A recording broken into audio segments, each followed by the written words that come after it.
I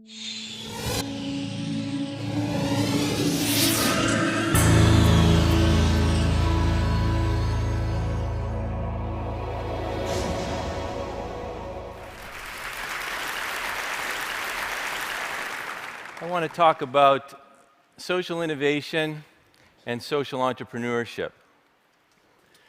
I happen to have triplets. They're little, they're 5 years old. Sometimes I tell people I have triplets, they say, really, how many? Here's a picture of the kids, that's Sage and Annalisa and Ryder. Now, I also happen to be gay. Being gay and fathering triplets is by far the most socially innovative, socially entrepreneurial thing I have ever done.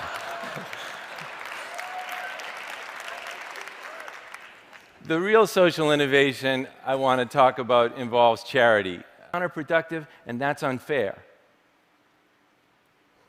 Now, this ideology gets policed by this one very dangerous question, which is what percentage of my donation goes to the cause versus overhead? There are a lot of problems with this question. I'm going to just focus on two. First, it makes us think that overhead is a negative, that it is somehow not part of the cause.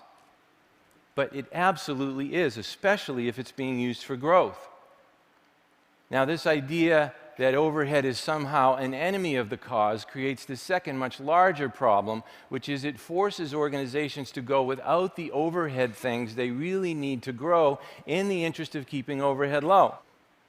So we've all been taught that charities should spend as little as possible on overhead things like fundraising under the theory that, well, the less money you spend on fundraising, the more money there is available for the cause. Well, that's true if it's a depressing world in which this pie cannot be made any bigger. But if it's a logical world in which investment in fundraising actually raises more funds and makes the pie bigger, then we have it precisely backwards, and we should be investing more money, not less, in fundraising, because fundraising is the one thing that has the potential to multiply the amount of money available for the cause that we care about so deeply. I'll give you two examples. We launched the AIDS Rides with an initial investment of $50,000 in risk capital. Within 9 years, we had multiplied that 1,982 times into $108 million after all expenses for AIDS services.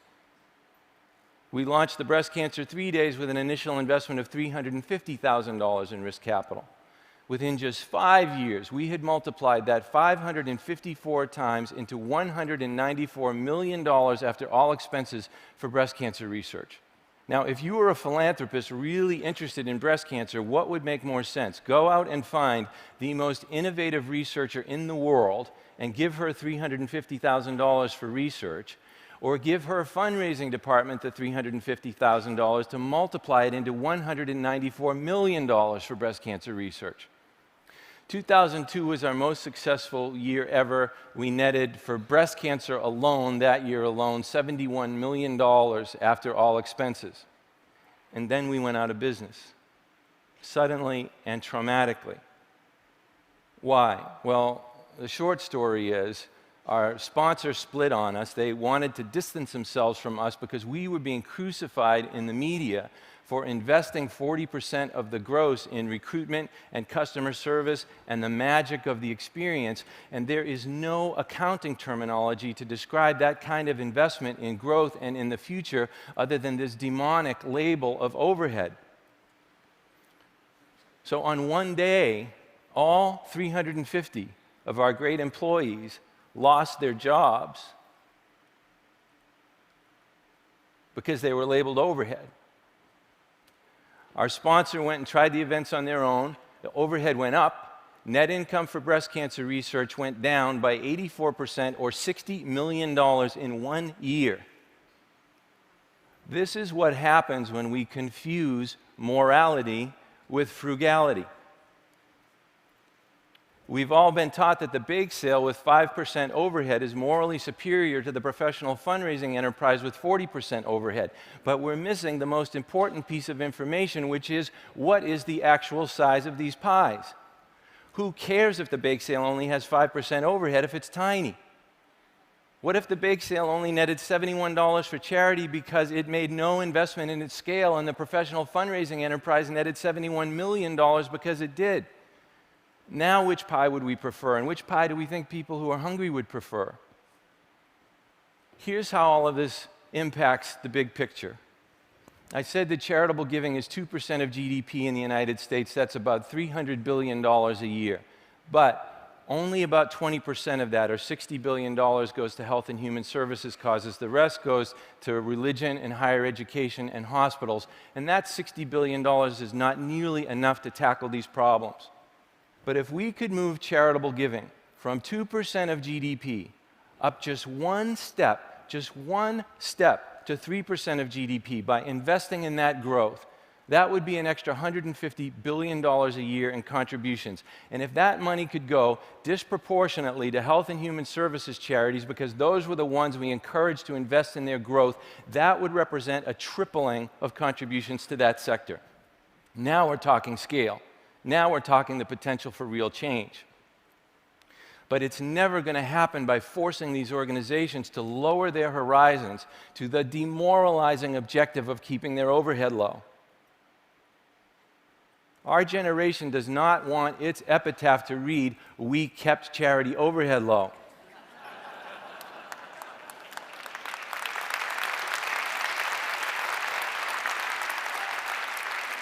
We wanted to read that we changed the world, and that part of the way we did that was by changing the way we think about these things. So the next time you're looking at a charity, don't ask about the rate of their overhead. Ask about the scale of their dreams, their Apple, Google, Amazon scale dreams, how they measure their progress toward those dreams, and what resources they need to make them come true, regardless of what the overhead is. Who cares what the overhead is if these problems are actually getting solved? If we can have that kind of generosity, a generosity of thought, then the nonprofit sector can play a massive role in changing the world for all those citizens most desperately in need of it to change. And if that can be our generation's enduring legacy, that we took responsibility for the thinking that had been handed down to us, that we revisited it, we revised it, and we reinvented the whole way humanity thinks about changing things forever, for everyone, well, I thought I would let the kids sum up what that would be. That would be a real social innovation. Thank you very much. Thank you.